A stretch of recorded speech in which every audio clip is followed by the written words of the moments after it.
नमस्कार, news 18 update में आपका स्वागत है। मैं हूं आपके साथ विभा उपाध्याय और इस वक्त बड़ी खबर सूत्रों के हवाले से आ रही है। प्रशांत किशोर ने अहम भूमिका निभाई है सीट शेयरिंग को लेकर के। प्रशांत किशोर की भूमिका बेहद अहम मानी जा रही है। ये कहा जा रहा है कि बीजेपी और जेडीयू के बीच में सीट शेयरिंग को लेकर के जो भी बातचीत हुई है उसमें प्रशांत किशोर की अहम भूमिका रही है और ऐसे में सीट शेयरिंग के दृष्टिकोण से अगर जेडीयू की बात की जाए तो प्रशांत किशोर की भूमिका बेहद खास।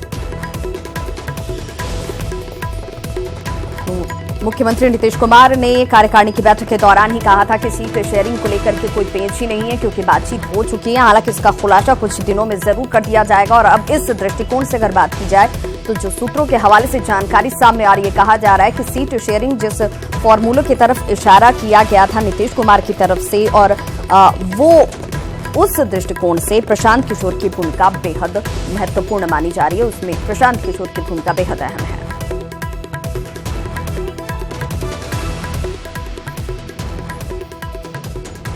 2019 के लोकसभा चुनाव से पहले बिहार महागठबंधन का सबसे बड़ा केंद्र बनने जा रहा है। कांग्रेस ने इसके लिए पूरी तरह से कमर कस ली है।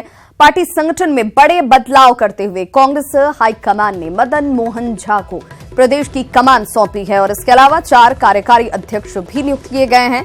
कांग्रेस अध्यक्ष राहुल गांधी ने मदन मोहन झा को पार्टी का प्रदेश अध्यक्ष बनाकर ब्राह्मण कार्ड खेला है। बिहार में करीब 8% ब्राह्मण मतदाता हैं।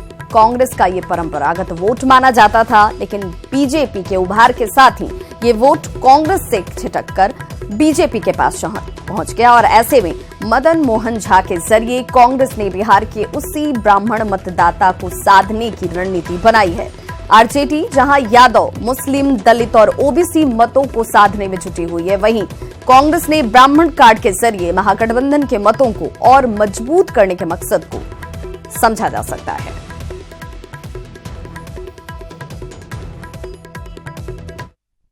2020 भी है, ऐसे में एक बहुत बड़ी जिम्मेदारी आला कमान ने आपको सौंपी है। सबसे पहले तो मैं अपने नेता और अध्यक्ष राहुल गांधी जी के प्रति आभार व्यक्त करना चाहता हूं, जिन्होंने इतनी बड़ी जवाबदेही मुझे सौंपा है। और आपका टीवी में भी दे रहा था, मैं कभी किसी ग्रुप से एलाइड नहीं रहा और आला कमान का जो भी निर्णय हुआ उसको मानने में सभी लोग कहते थे आला कमान का निर्णय जो होता है उसको हम मानते हैं। और बहुत दिन से हैं, निश्चित रूप से 2019 का 2020 का जवाबदेही मेरे ऊपर दिया गया है। लेकिन उससे पहले ये भी कहना चाहता है, हमसे पहले भी उन्होंने यहाँ 4 प्रभारी दिया है, गोहिल साहब को, राठौड़ साहब को, लोरटिया जी को, पटेल जी को। और हम समझते हैं वो लोग चारों काफ़ी मेहनत से बिहार में घूम रहे हैं और घूम करके उन्होंने यहाँ का बहुत चीज़ आकलन किया है। मैं समझता हूँ आला कमान ने हम पर, उनके रिपोर्ट पर हो या जैसे भी हो, वो उस आधार पर ग्रुप रहित लोगों को बनाया है। और मैं समझता हूँ जो मैं सभी लोग को साथ लेके पहले भी चला हूँ और अभी भी चलने का प्रयास कर। कांग्रेस चाह रही थी कि यहाँ किसी सवर्ण को ही कमान सौंपी जाए, ऐसे में लग रहा है कि सवर्ण होने का भी एक आपको फायदा पहुँचा है।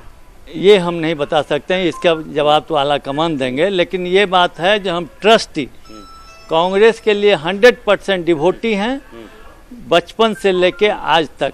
और हमको जो भी काम दिया गया, चाहे हम यूथ कांग्रेस में काम किए, चाहे मैंने स्वयं में काम किए, चाहे हम कांग्रेस कमेटी में महासचिव की हैसियत से, उपाध्यक्ष की हैसियत से, ट्रेजरर की हैसियत से, कार्यकारी अध्यक्ष की हैसियत से हमने काम किया है और अच्छा काम किया है। कोई परेशानी नहीं होगी, ना तो अपने महागठबंधन में कोई परेशानी होगी और ना ही पार्टी के जो अन्य नेता हैं जो खेमेबाजी, गिरोहबाजी, लामबंदी करते हैं, उनके साथ भी काम करने में डॉक्टर मदन मोहन झा को कोई परेशानी नहीं होगी। कैमरामैन राहुल के साथ रूपेश कुमार, न्यूज 18 पटना। तो चुनाव से पहले बिहार कांग्रेस में बड़ा फेरबदल किया गया है। ब्राह्मण वोट बैंक पर पकड़ बनाने की रणनीति के तहत मदन मोहन झा को प्रदेश की कमान सौंपी गई है, जबकि प्रचार कमेटी की कमान पार्टी सांसद अखिलेश प्रसाद सिंह को सौंपी गई है और इसके अलावा 4 अन्य पार्टी नेताओं को कार्यकारी अध्यक्ष बनाया गया है। इनमें डॉक्टर अशोक कुमार, कौकब कादरी, समीर कुमार सिंह और श्याम सुंदर उर्फ धीरज के नाम शामिल हैं।